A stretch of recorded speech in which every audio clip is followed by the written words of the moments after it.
Hey folks, Jeff Salzman here, and welcome to the Daily Evolver, and to another episode of The Shrink and the Pundit, where I, Jeff, the Pundit, talk with my comrade, integral psychotherapist, Dr. Keith Witt, the Shrink, about healthy integral living. Our topic today is how to deal with the emotional pain we encounter in relationships with other people, and where all of that is going evolutionarily. Thanks for joining us. I have been, as you know, noodling about what is the nature of the sacred world to come. You know, if we are indeed evolving creatures, evolving cultures in an evolving cosmos, and you know the gravity is moving towards goodness, truth, and beauty, then where are we going? I think that as we develop, we'll be a whole lot less dainty with each other. Yes. And that while propriety and politeness were progress over the uncouthness that came before them in terms of our individual history. You know, at some point we have to become a Boy Scout and Girl Scout, or we have to get civilized. Mm-hmm. But then we want to let that earlier juice back online in a liberated way. And I never know exactly what that means. You know, I never know exactly what that looks like, except that it's sort of a placeholder in my mind. I think that it's going to be something like we will treat strangers with the candor and playfulness that we now reserve for our close friends, or maybe something like that. So, anyways, I like that. I think that's accurate. I believe that. Actually, I think that's happening. I think it's happening too. So I wrote you yesterday, and here's what I wrote, because it's just such a coincidence and was just so powerful for me, actually. And so I was noodling about this, and I made a note to myself for a future podcast. And I wrote, what will it be to fight with other people in a way that doesn't hurt? Mm-hmm. Or at least, is it wounding or ruinous? Mm-hmm. And then I wrote, did we really think that we were just going to continue to get nicer? So that in the paradise to come, we are lazing by the riverbank with the lions and the lambs for all of eternity? You know, I guess it beats burning in the fiery furnace. But, yeah, you know, still a little boring. It's still a little boring. So then I wrote, no, God is too generous, and this life is something else, and wow. And so I got into that. So anyway, so then I was done with that, and I went to my email where there was a message from you about our topic today, and you were noodling about it. And here's what you wrote. So this is what I'm reading after I write this thing about what is it to fight, and how can we do it where it doesn't hurt. And you write, I think emotional pain is somewhat misunderstood, particularly in the US with a focus on zero tolerance for emotional pain. And so, boy, that's interesting. So maybe it's actually about the receiver of the pain in a way.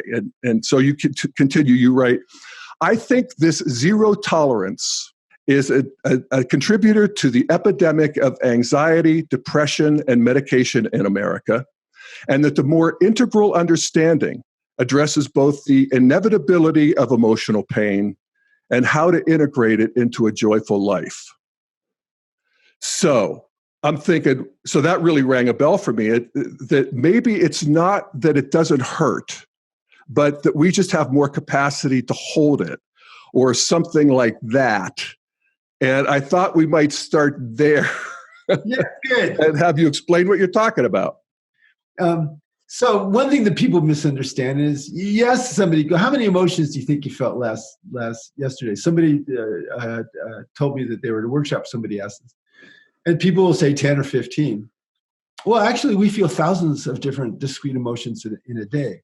That those basic emotions, anger, fear, sadness, loss, desire, and so on, are basically like the primary colors, of which thousands of emotions. And all the emotions are motivating us to do something, to act. And then they guide us throughout our life. And they come up with impulses. And because we're human beings, they come up with stories that support the impulses and the emotions. And that's the nature of consciousness. And a lot of those emotions are uncomfortable. Sadness, fear, anger, anxiety, nausea, terror, rage, all that kind of stuff, they're uncomfortable. Yeah. Well, I love what you wrote. If I may just read another sentence or two. You say that we have to, as you say, accept the reality that to one extent or another, everyone has chronically amped up distress and a persistent negativity that generates confusing, distorted stories and emotional pain. Yeah. So that's really just true of all of us, isn't it? True of all humans. We have chronically amped up distress and persistent negativity that generates confused, distorted stories and emotional pain. Fuck yeah. Yeah. And so the challenge is, how do we grow through that? And also the challenge is, how do we help our children grow through that? Right. Because most of our programming happens when our brains are immature and program broad strokes, black and white distinctions, defensive habits. Defensive habits are negative emotions and thoughts and stories that our nervous system generates to control other negative emotions and thoughts and stories. So, if I start fearing that group of guys over there is going to think I'm a dick, like Keith's a dick, and I have an anxiety about that, or I feel anticipatory shame about that, then I will adjust to, those guys are assholes, and I'll get mad at them. Okay. So now I'm developing a negative feeling state with a story to defend against a fantasy that I'm having that has generated a negative emotion, shame, that I'm defending against. And all that stuff is happening non-consciously until I become aware of it. Now, let me also say that you're dealing with something that has been programmed into the psyche because it was useful for a lot of human history when they actually were plotting against you. Yeah, and not just human history. Through the history of life, there's always a background hum of this universe is not safe. So you look both ways before you cross the street, because there's a little bit of you scared of getting hit by a truck. That background hum of anxiety, or you're ready to protect yourself in a difficult situation. There's a background hum of defensive anger, for instance. So this is all our genetic heritage. Now, consciousness is wonderful because it creates our conversation and all the miracles. But consciousness is also scary because it creates cognitive structures that can get us lost in emotional pain and give us a tendency to. That negativity bias is what we all have that's self-protective, because we're biased to look at the threat more than at the opportunity. We know we like opportunities, but threats cancel out opportunities. Now, in America, the last 100 years, there's been a conspiracy in a way, not by design, I don't think. There's a lot of forces that have generated the zero tolerance for emotional pain thing. One of it is psychoanalysis and psychotherapy, which has promised relief from the suffering of being a human and being in a relationship. Another one is marketing. Every time that I do a class or a workshop or something, and I ask for marketing advice, the people ask me to overpromise. Don't offer that you can get some new perspectives, maybe a new experience. And, if you're really ready to tip over into something, maybe you'll tip over, but that doesn't happen too often. Don't say that. Say this is going to change your life. And I go, well, wait a minute. It's not, I can't guarantee that. No. So overpromise. And then we have the pharmaceutical companies that go, wow, if I can just tell people, boy, are you feeling a little bummed today? Well, take this drug and you'll feel great. Now, what that says is that normal is feeling great all the time. And if you feel a little bummed, something's wrong. Well, let me stop you there. I think that. Oh, Jeff. I do. I mean, I don't when I'm in my more conscious, when I have a little more self-reflective, but that's sort of my day-to-day orientation. I'm always, looking to feel better and think that I should. Yeah. I mean, I think even when you talk about, I know you've thought a lot about this in terms of parenting, because, this is where we could really, double and triple the impact of it. But it's also in a way our self-parenting. It's the way we, work with ourselves. And so I'm not a parent of human children, but I do have little Stella Sue and Gracie May, the dogs. And I must tell you that my parenting strategy for those dogs is that they should never have an unpleasant moment. There you go. I mean, they do. You're an And American sometimes but exactly. I mean, this hallucination that we all have, that if we're not feeling good, there's something wrong, is so deep that I'm just beginning to notice it in a way. Right. And even there's a functional medicine dietitian named Trudy Scott who has these 3 summits that she did on anxiety. And I love them. People from all around the world, you know how summits are. They're just wonderful. But her story is, I used to be super anxious, and then I had pyroluria. So pyroluria is a genetic thing that makes you anxious, and you can take care of it with vitamin B6, zinc, and even in primrose oil. So I did this stuff, and she said, now I have 0 anxiety. That's her pitch. And I go, wait a minute, Trudy Scott. Like, I really like you, but you don't have 0 anxiety. And if you do, you're dissociating. And dissociating isn't a really good idea. Okay? I want whatever that is she has, by the way. Well, see, here's the way it works. If you have 0, so there's 2 different forms of attention you can give emotion. One form of attention, which is the healthy kind, which is if it's painful, all right, emotion wants action. What action do you want from me? Okay, so I'll do whatever I can of that action, and now I move on into the present moment.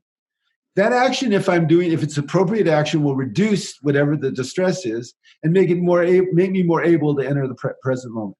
So if you wake up and you feel a little bad, okay, a little bad is saying, well, you need you need some action. What is that action? Well, that action might be reminding yourself, I feel a little bad because it's cloudy today and because, my knee hurts a little bit. And what I need to do is to get on with my day and remember how lucky I am that I have so many people who love me and that I, get to be me. You go, yeah, I feel a little bit better. You take an action, you get back into the present moment. Okay, that reduced appropriate action and then thought and an appropriate story reduced the anxiety because you didn't just take the action, you changed your story, which is, I'm bummed, life sucks, to that. Okay, so what anxious attention is completely different. If you give anxious attention, you go, God, I feel bad. Something must be wrong. You start creating a story around something must be wrong. Maybe I have cancer. And maybe that's it. Brain cancer, because then that would make me feel bad. Well, maybe I should go get checked out for brain cancer. Oh, God, I have brain cancer. That would be such a bummer. All my friends would be so bad. God, then I wouldn't be able to talk. God, I love to talk so much. Okay, so now I'm giving it anxious attention. I'm amplifying the anxiety. And now I'm amplifying that story. And that can become a habit. You can become a habit of putting anxious attention on something and jacking up the story. And then the habit is, let's look for what's wrong. And people who look for what's wrong repetitively, have a pessimistic explanatory style, are unhappier people. Okay?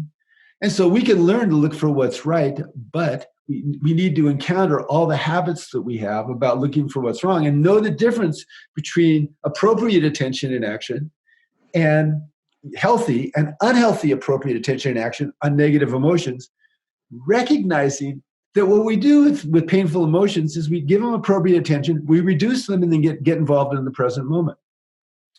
Now, there's a reason why parents who are emotionally coaching parents, their kids tend to do well, with one exception. Emotionally coaching parents are, and I'm talking about, you can parent yourself this way as well as other people. You pay attention to emotion, you notice it, you name it, you act on it, and set boundaries, or you act on it and then you move on. Parents who don't set boundaries tend to have kids that are more hostile later on rather than less hostile.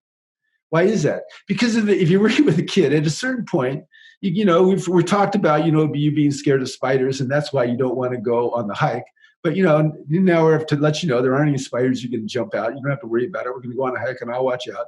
And now it's time to go on the hike. So we've reached a point where the anxiety has been reduced. The child has reduced their own anxiety a little bit. They've received a little influence from us to reduce their anxiety. And now let's set the boundary, time to move on. Okay. In other words, that latent anxiety that you have is just what you're going to have to deal with. We're going on a hike, and let's get involved in the hike. And 5 minutes later, the kid says, God, it's so pretty out here. You go, yeah, it's really pretty out here. And so on. Yeah. So that's how we parent. So you're developing an appropriate fear of spiders at that point that puts them in their appropriate place in the jungle. Yeah, and there is an appropriate fear of spiders. You live in Santa Barbara, which doesn't have much threat other than poison ivy and rattlesnakes if you step on them. I mean, besides that, it's a pretty safe place. But you don't stick your hand into a dark place without looking into it, because black widows live in dark places, and you might get bit, and that's a bad thing. Okay, so that's an appropriate fear of spiders. But so what you've done is you've reduced the anxiety and then moved on into the present moment. You haven't eliminated it. If you get mad at your partner, say Chuck's supposed to show up at 1 and he shows up at 1:45. And you go, God, Chuck, you're supposed to show up at 1. And he goes, yeah, I know. So no, Chuck would never do this. But he says, yeah, I know, but I knew you'd get over it, and I was just having too much fun talking to my friend. Okay. And you go, God, that's come out a right answer. I want an apology. So now you're getting mad. Okay. So then you talk about it and so on. And you're still a little irritated that he was 45 minutes late. But then he goes, I'm sorry. And, I won't do it again and so on. So it reduces it. You go back into the present moment. And, you create some kind of positive connection. Now, that's what we do with all the painful emotions. We give them attention, reduce them, move into the present moment. This is what people that with OCD don't do. They just keep keeping anxious attention and self-amplifying. Now, would you say that this is, I think of this, the evolutionary engine of turning subject into object. Mm-hmm. And so you're seeing, so I wake up and I'm not feeling so good. Mm-hmm. And I can just expand to see and hold that not feeling good Jeff in a way that I'm not as attached to or gripped by. Yes. Yes, good. And also now, so that's happening and you go, okay, I'm paying attention and not feeling good. I want to understand it a little bit. Maybe it's just the weather, maybe it's something else, maybe it's okay. And what kind of action is required from that? Like one thing that I always remember, an action that I have when I wake up and feel distressed, is I remember Bronnie Ware's book on the 5 regrets that dying people had when she worked with dying people. And one of the main regrets was I regret that I didn't realize that happiness is a choice. Every time I think about that, I get happier. Yeah. Oh man, me too. Right now. So that's an action and a story. Okay. So I feel a little bit distressed for whatever reason. I take the action. Happiness is a choice. The story is, you got a pretty great life, Keith, and you like yourself. Okay. I get happier. And then I move into the present moment. Okay. Now what I'm doing now is I'm practicing giving appropriate attention to distress rather than anxious attention, which amplifies it. Right. And now this is the problem with helicopter parents I don't want my kid to suffer. By doing that, they're actually teaching their kids to have zero tolerance for pain. And then what they do is they feel bad when something's wrong, when they're in pain, and they want to eliminate all of it. And then they start amplifying their pain. Well, this is sort of one of the downsides of the green postmodern worldview coming online. That we have so much sensitivity. There's a lot of new sensitivity to our own pain, to other people's pain, to all these interior states and so forth, that we sort of take that momentum of our human history of just protecting ourselves from real spiders and real dangers. And, we get this idea that the thing that we need is to be safe from things that irritate us. So we're trying to protect ourselves from this whole new area of sensitivity we can't. Yeah, and if somebody does something that distresses me, they've screwed up. Yes. This is why everybody, like why Peterson is just so popular. Yeah. His thing is, look, walk through the world, pay attention to people, and there's a few people that are being offensive and a few people who are being themselves and mean well. And notice the difference, but be aware of the context. Yep. And then adjust to that rather than constantly expect the context to adjust to you, which is what children who are taught that they're not supposed to have any emotional pain and they're supposed to be in an environment where people protect them from it. They begin to expect that, and that blocks their development. Well, and I can see that in myself, in not in that way where I sort of expect other people not to hurt my feelings and maybe in a too sensitive way. But what I have done, and a lot of people do, is just try to minimize contact with things that might irritate me. I noticed that tendency in myself, and I'm actually actively working against it, because I always remember something that I was reading Thomas Merton a couple decades ago, and I was odd to this even then, I guess, even though I get more and more insight into it. But he was talking about if you're trying to decide whether or not to enter the monastery, the monastic life. And he said, so if your goal in entering the monastery is to free yourself from the irritations of everyday life, then what you will find is that you are ever more irritated by ever smaller things. Wow. Yeah, isn't that true? And that's good. And so in a way, as a culture, we're there. In a way, we're ever more irritated. Now, fortunately, we're less violent in our irritation, so that's enormous progress. But we're ever more irritated by ever smaller things.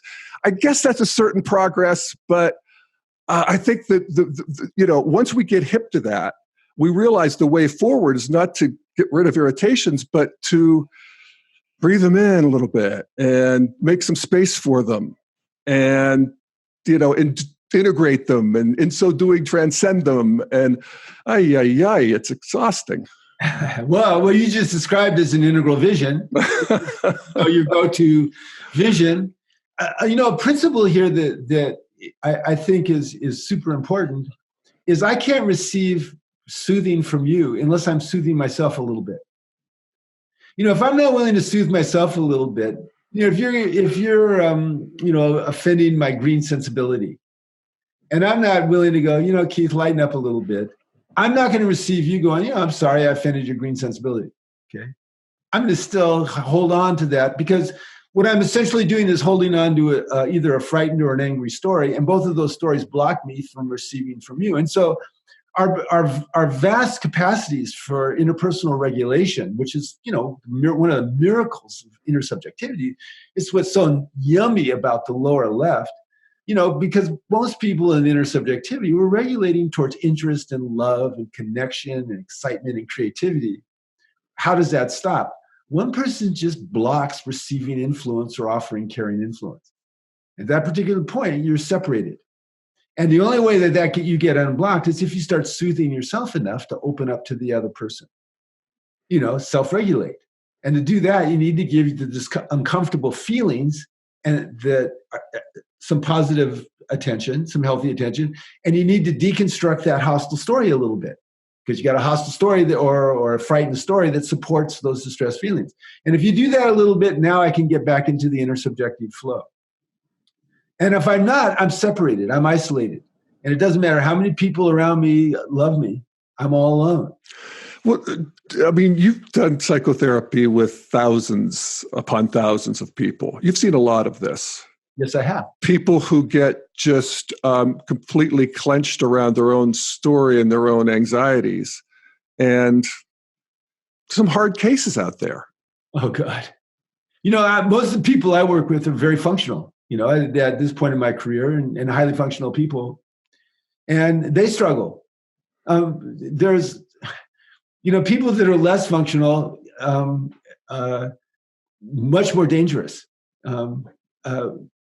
The powers that we have are so phenomenal, but all the powers, there's this dialectic of progress, are two-edged swords.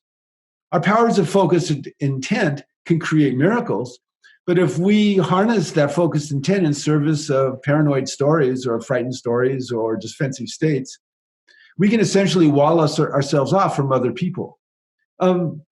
Narcissism is a popular thing these days. I don't know if it's just because of Trump or it's because people are kind of getting hip to the idea that there's real connection, and then there's connection where someone wants something from you but doesn't want you. You're a piece on their game board.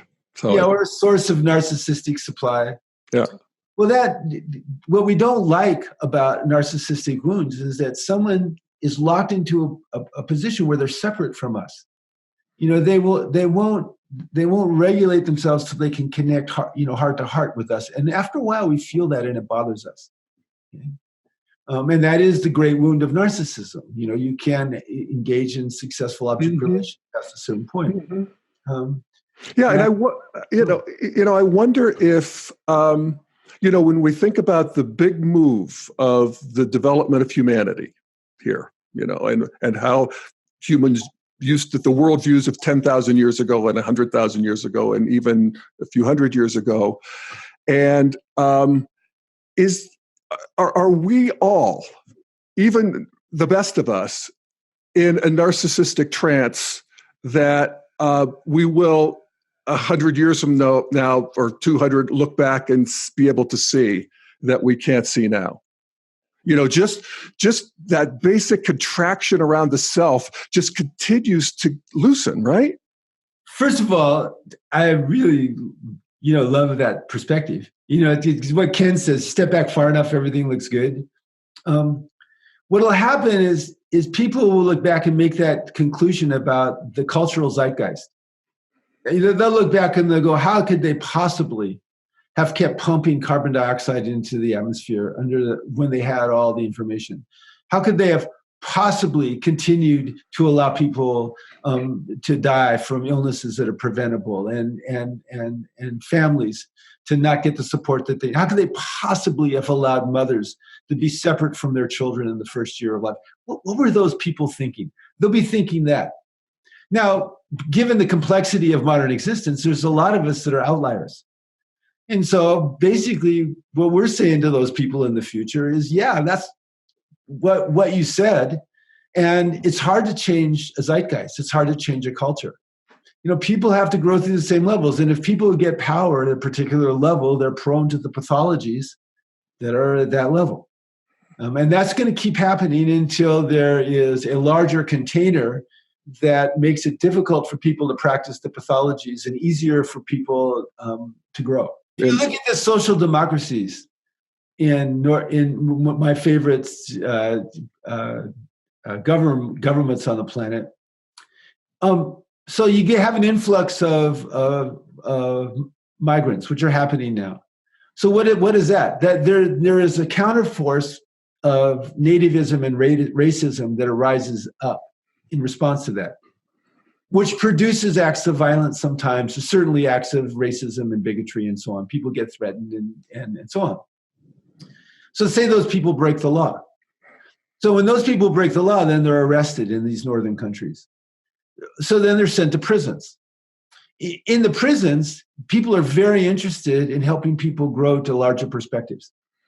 The prisons in Norway and Sweden, for instance, are basically organized around those for everybody. Not just for misdemeanor people, for felony people, for murderers. Okay? They're very interested in that process. Okay, so you see the pathology of the earlier value memes coming up when you stress a culture. That's always going to happen. But then you're seeing a cultural response that's it's not punitive, it's protective. And it's not just protective of the victims, it's protective of the perpetrators. They're precious human beings. Let's see if we can save them. Let's see if we can transform them. So that makes integral people happy. Because what we want is the like Star Trek, we want the World Federation to be organized that way. Yeah. So that when we encounter our human failings, that one, we're protected from hurting other people, or other people are protected from hurting us. And two, there's also some attention to help us grow through those. Yeah.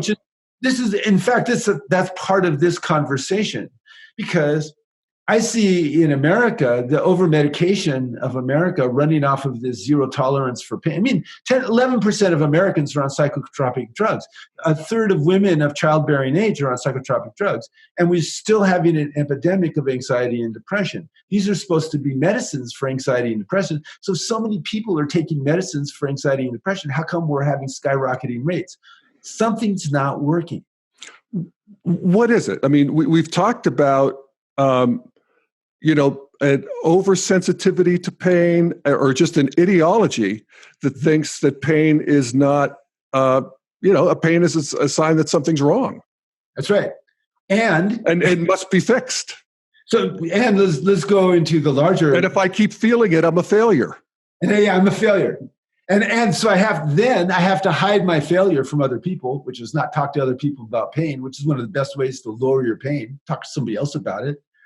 I go through life having low self-esteem because apparently other people don't have emotional pain and I have all this emotional pain. Maybe I'm a worthless person.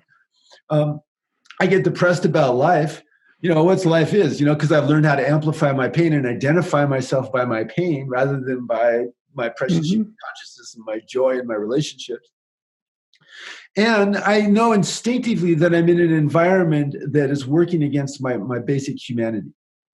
We're in an environment where, say in America, richest country on earth, 95% of the people worry about money every week. Okay? So what's that worry about? Well, that's not just irrational fear. America will let you fall pretty much as far as you can fall. They'll let you fall all the way to death. And the institutions are designed to support themselves, not because they're evil institutions, but because the corruption in them hasn't been adequately regulated. We don't have a container that does that yet. Okay? And so we all know we're somewhat at risk from a cultural standpoint. Also, we're in an individualistic society that doesn't take into account the fact that interdependence is where the sweet spot is. And so to me, independence is been completely redefined. Independence to me is someone who's appropriately interdependent. Appropriate interdependence is what creates a happy, healthy person. And so that's an entirely different thing than a concept of self-reliance is I don't need other people. Self-reliance is I can do everything myself. Right. Not at all. Self-reliance is I can regulate my own life to keep growing, and that includes regulating emotional pain. And self-reliance is having adequate interpersonal interdependence. And getting better and more effective at that in the lower left with the help of other people throughout my life.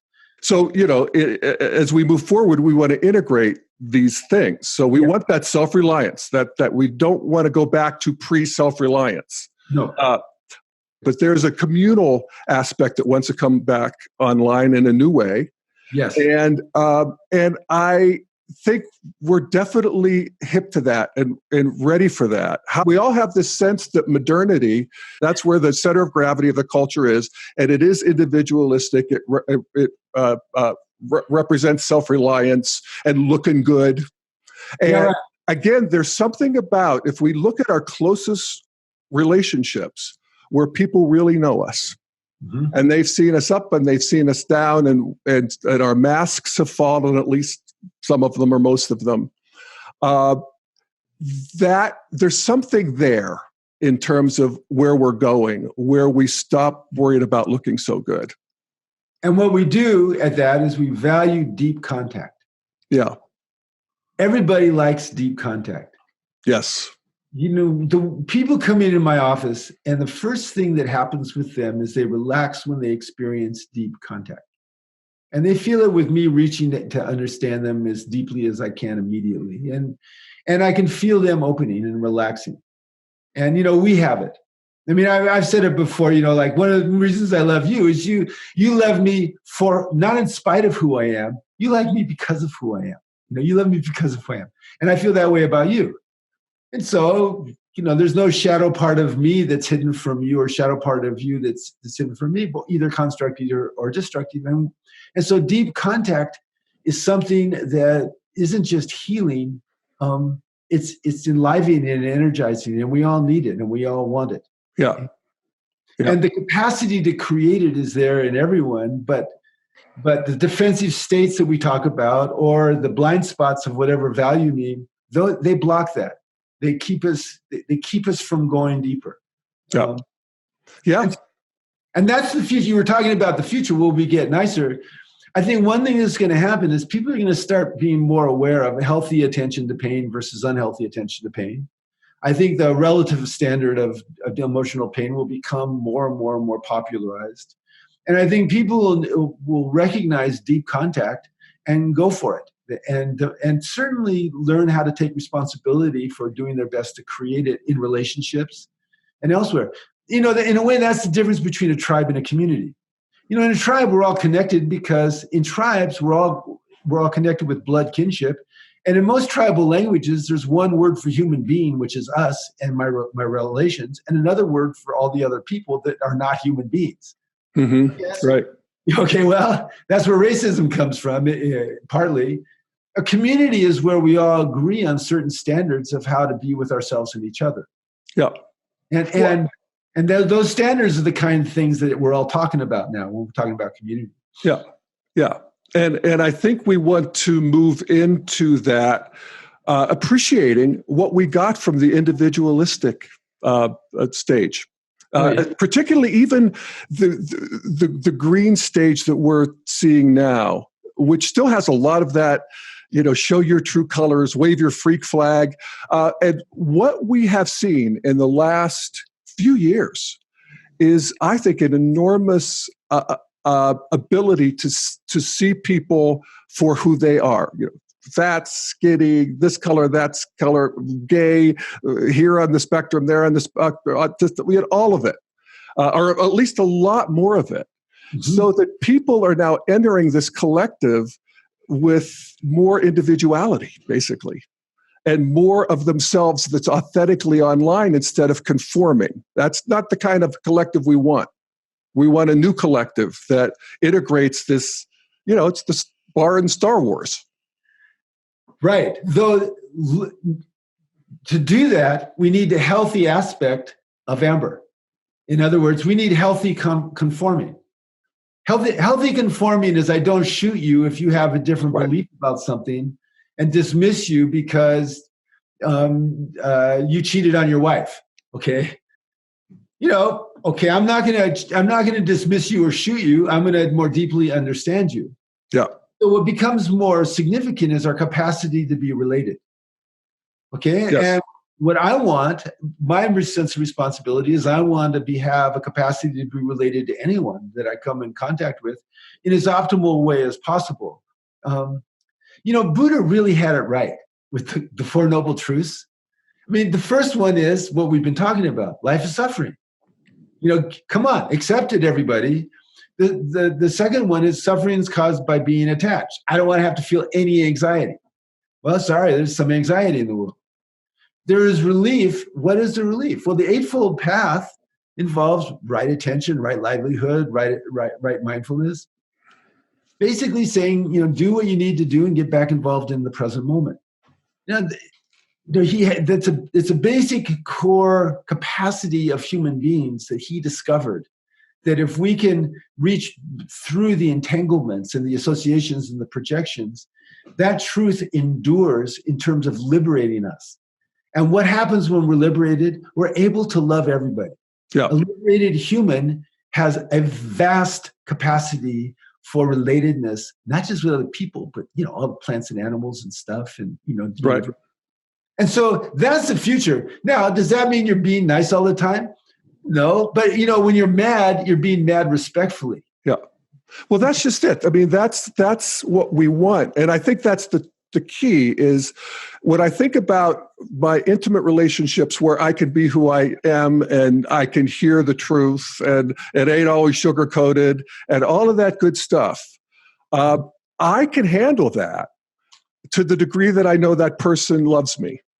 Yes. And is for me, And once as we continue to increase the circle of people, as I'm talking culturally now, yes, of people who are inside and worthy of the full moral consideration that we would give our loved ones, then we can do that with each other because all of a sudden I think you're for me instead of, against me.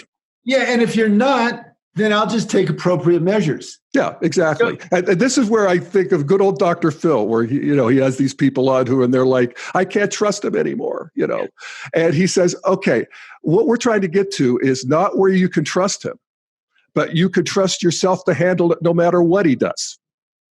And that's a new safe space. It is, and it's discernment. Back when I was a hippie, my girlfriend and I were at some event. And some other guy said, can I have a place to crash? And I got bad vibes from this guy from the very beginning. So my girlfriend, Mary, said, sure, crash at our house. I went, okay, fine. So I woke up the next morning and my jacket and my checkbook were gone, okay? Now, I know, okay? So look, I'm sure that guy was in need of a jacket and a checkbook. I'm not saying no, but, my intuition was right with him. He's a worthy human being, but, I'm not going to trust you to a particular extent until, why? Because hierarchy returns in the second tier. And I was having a little second tier moment right there. But then I crashed back into green and deferred to my girlfriend instead of saying, no, you can't come stay in my house. I don't know who you are. You might take my jacket and my checkbook. How do I know? Which I wish you would have said. And then now, being able to make that discernment while still having a compassionate consideration for the other person, that's a second tier relatedness. Mm-hmm. And I think that's what we're heading for. That we see people's strengths and their weaknesses and actually make adjustments for their capacities and for our own capacities. Totally. And what a relief that is, to not always have to contract against other people's transgressions. Yeah. And to just, appropriately contract, but not automatically. And this is when we talk about moving into second tier, for those of you who may not be completely clear in the theory, we're talking about moving to the next stage of development, which is beyond, we have traditional, modern, postmodern, the integral stage, which is the beginning of a new tier. And, the theory tells us that we move from a operating system of fear, which is what powers the first stages of development, to an operating system of love, essentially, or creativity, or beingness. Mm-hmm. And that's interesting, because then I actually want to take on my anxiety and sort of these conditioned responses of emotional pain, and transmute them as best I can into something that is not so fear-based and not so contracted. Do you notice That's how a practice? You notice how when you say that, you instinctively get interested in your contraction? Oh, yes. So when I was talking about healthy attention, so giving something healthy attention also means, so if I keep obsessing, or I have destructive impulses, if I've developed enough of a witness, which is developing a more robust witness as part of development, then I get interested in that. Being interested in the truth of that grows my unconscious, grows my shadow self, grows me, makes me not just less likely to do those things or to indulge those impulses. It makes me more likely to notice those as intrusions from someplace else of my consciousness, my history, trauma, whatever, family of origin, and be interested in that. Yeah. And one thing that I've noticed a lot in psychotherapy, people, when they go into psychotherapy, will go through a stage of, first of all, I want to examine, I'm willing to look at the stuff I haven't been willing to look at. I go, okay, great. I'm all over that. So then as we look at it, we start doing family of origin work. And so often we do family of origin work, people begin to realize that mom and dad weren't really perfect. They made a few mistakes, and I'm kind of pissed off at mom and dad. Okay, or my brother or my sister, and for a lot of good reasons. They did bad things. Sometimes there's no trauma, but sometimes there's trauma and there's all that kind of stuff. And you go, okay, so you work on that and people grow. And then at a certain point, they start remembering their childhood and they go, but we used to do these family vacations where I really had a good time. Or, we all had a group hug when I was a kid. Or, my birthday party, my dad went and bought me a bicycle. And they start having the positive memories. They start coming back. They start having a more nuanced understanding. Why? Giving that attention, you go through different layers from denial into the trauma and then into the deeper waters of, okay, how this environment shaped me and who they were as human beings. Mm-hmm. Trying to do their best. Most parents do. And that gives me a different relationship, not just with them, but with my own history, which makes me more positive moving forward into the world. Okay. I have a skewed sample with psychotherapy because nobody comes into psychotherapy to stay stuck or to regress. They come into psychotherapy to grow. So I'm already ahead when someone walks into my office. I got a human being who wants to grow. Okay, great. Yeah. With the powers that human beings have, the question isn't, are you going to grow as a result of this experience? It's just how much can you grow and how fast are you going to grow? And are you willing to endure the pain of growth? Well, it's a new orientation that I don't know where it's going to lead us. I mean, I could see where it's led me as a person to have a sort of inquiring mind about all of that. But when we look at history and see that at the traditional stage, our desires to be obedient so that we can have eternal life. And at modern, as we want to achieve and we be the best that we can be, this idea of growing actually is just a whole new ballgame. Yeah, a lifetime. Yeah. Lifetime of development. And as the pig in the python continues to move in culture, I'm just so curious. Will I be? I would love to live to see it, and maybe I will. In terms of ways that are mysterious, and of course, yes, you're right. I am in ways that I want to appreciate. Well, there's something about in the lower left. We mutually amplify whatever we're talking about. So I know if we want to talk about what we're pissed off about, we can mutually amplify that. Oh boy, do we ever. Really popular, and that's a really great way of manipulating people's consciousness. But if we're mutually amplifying seeking, we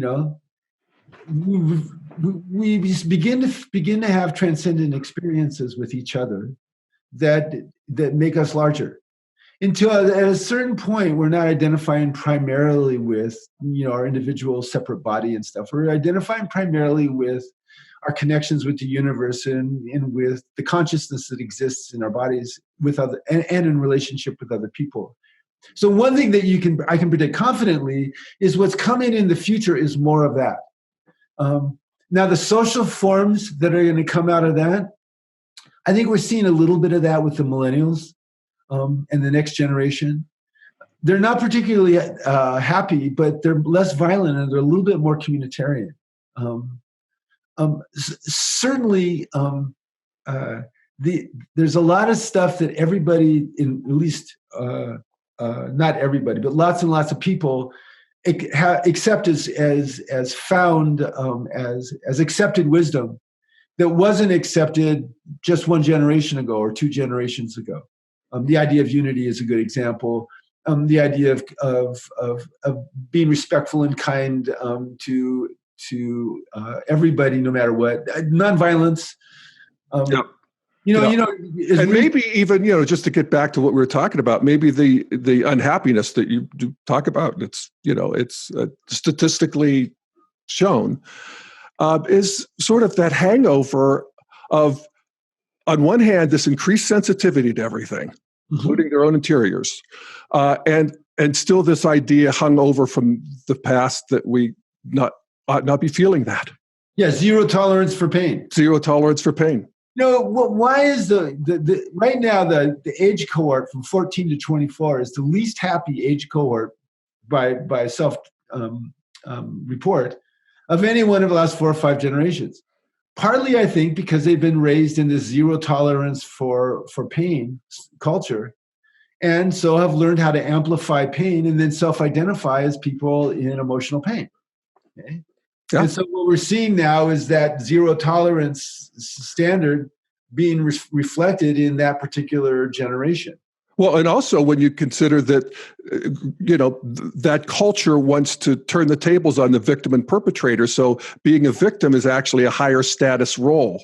Yeah, right. So then, people, I'm not sure that's altogether bad in the sense that it gets us curious about the ways we've been victimized that we were blind to.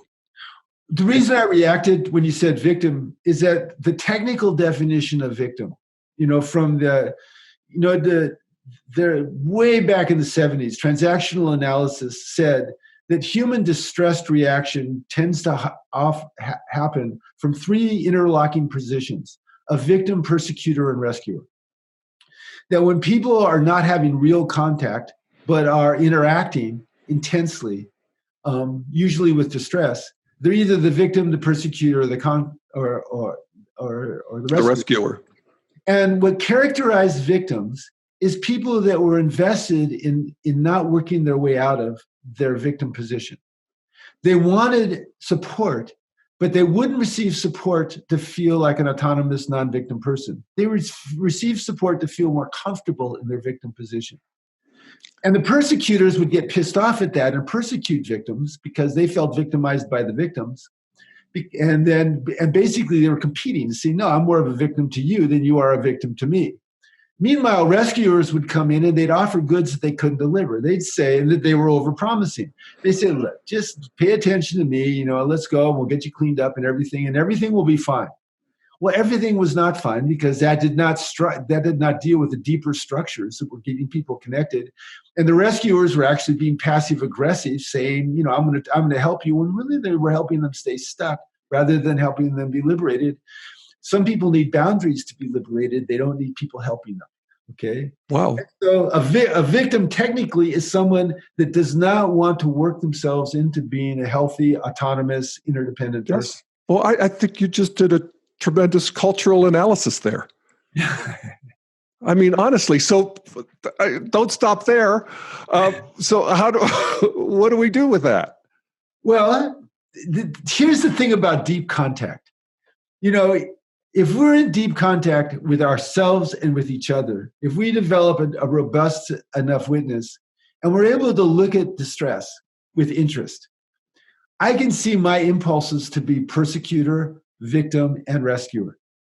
And I can see other people's impulses. In fact, I spend 4 days a week, 8 or 10 hours a day, just doing that all the time. I've been doing it for 46 years now. I do it in my sleep. When I'm dreaming, I'm doing that with people these days. And so, of course, you can't do something that much and not, get pretty sensitive to it. And part of my job is to teach people, how to look at those things with interest and then adjust to being somebody. If you're feeling, like oppressed, how can I start moving myself through that in a way so I start feeling like I have agency, autonomy, and self-respect? If I have impulses to take care of people in codependent ways, rescuer, that keep them stuck, how can I learn to set appropriate boundaries instead? If I'm a persecutor who trying to slap some sense into somebody, how can I realize that I'm somewhat indulging sadistic impulses of wanting to attack somebody I'm pissed at? And if I really want to help them, probably attacking them is a bad idea. There's probably something else that I can do, like respectful anger rather than contemptuous anger. John Gottman studied couples, and he found that the couples that were great couples were happy when they were having a fight. During a conflict conversation, they had 5 seconds of positive affect to 1 second of negative affect. In other words, I can tolerate you being pissed at me if at least 5 seconds there was 5 seconds of us laughing about it or being loving towards each other to 1 second of, God damn it, Jeff. There was a little bit of that to go, oh. And so there was still conflict, but the conflict was in a context of, I know this is an area where we need to make some growth. And I got to keep that 5-to-1 ratio of positive affect and negative affect going. We both feel that sense of responsibility. Those people are the happy people. Yeah. Well, there again, I want to extrapolate that to the culture, and 5-to-1. Uh-huh. When I think about, so what is it to live in a post-polite culture? Where we just get to talk to each other and say what is. Again, the sort of bigger container has to be positive regard. Yes. So that we could titrate in this negativity or whatever critique we have or feedback we have. And I don't think we're there yet, but I could see the way. And at every level of awakening, you have new responsibilities to discern. The person with the deepest consciousness has the most responsibility.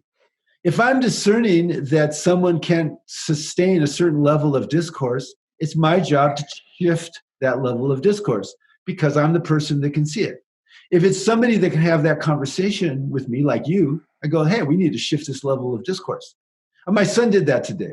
My son called up and he was a little bummed. So we ended up talking about bummer stuff, and he says, God, this is a negative conversation. I said, well, let's talk about something positive. Let's talk about Game of Thrones. A bunch of people all murdering each other, giving each other all kinds of shit. But it's a fairy tale, so we're not worried about it. Okay? Right. Okay, so we basically agreed to shift the level of discourse because we can talk like that. But say he called me up and he just wanted to talk about how horrible, say he wasn't able to do that, or somebody else called me and they just want to talk about this is horrible and that's horrible and that's horrible. And I'm recognizing, so they're in this is horrible form of discourse. And I go, let's talk about something more positive, or let's talk later. or why don't we go take a walk and stop talking, go out in the sunshine. Now, I'm not relating anymore. I'm handling, but I'm handling because I can't relate off of something that this other person might not be able to see. If they can't see it, it's not like I'm going to dismiss them or be disrespectful. But, if I can see it and they can't, then it's my responsibility to shift the level of discourse to something that's more pro-social. Yeah. And I think that'll be the future. I do too. We'll have varying levels of responsibility around. Yes, I actually like that word pro-social. Yeah. Me too. That's a nice little just back pocket guiding principle. Am I being pro-social here? Am I moving things along? And you're right. The person with the higher capacity is more responsible for the relationship than the other one.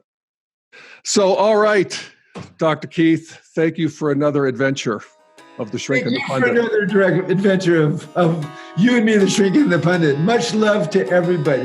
Much love to everybody. And we'll see you next time. Take care.